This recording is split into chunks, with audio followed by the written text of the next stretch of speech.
အခုနော်ထိုင်းနိုင်ငံမှာဒီဗိုလ်ချုပ်ပုံပါတဲ့ငါးတန်တစ်ရွက်ကို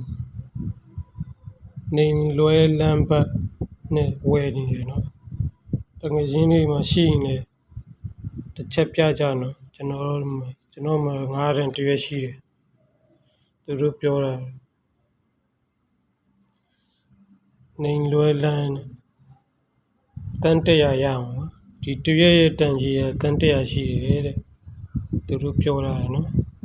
ဒီငါးတန်တစ်ရွက်အခု TikTok မှာသူတို့လည်းတင်တာရှိတယ်ကျွန်တော်မှာတော့တစ်ရွက်ရှိတယ်တစ်ချက်လောက်တငယ်ချင်းတွေမှာရှိရင်ဘယ်လိုမျိုးရကြလဲပေါ့နော်ဘယ်လိုကြောင့်ဒီငါးတန်တစ်ရွက်ကိုတန်း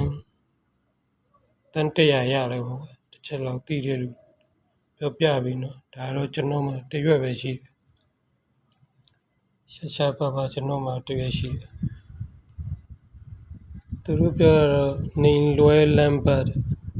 တန်း100တန်တယ်ပေါ့ကိုရတော့မသိဘူးဘာကြောင့်ဘယ်လိုတန်လဲ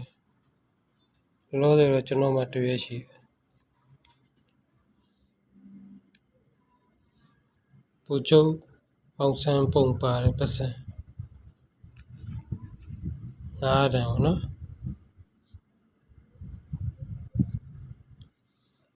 ငယ်ရင်းတစ်ချက်သိရင်ပြောပြပြီးနော်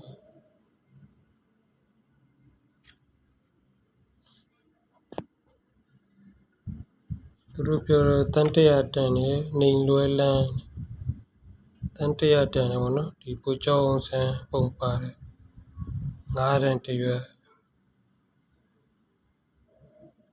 ကျွန်တော်မှာတော့တစ်ရွက်ရှိပါတယ်မှန်နော်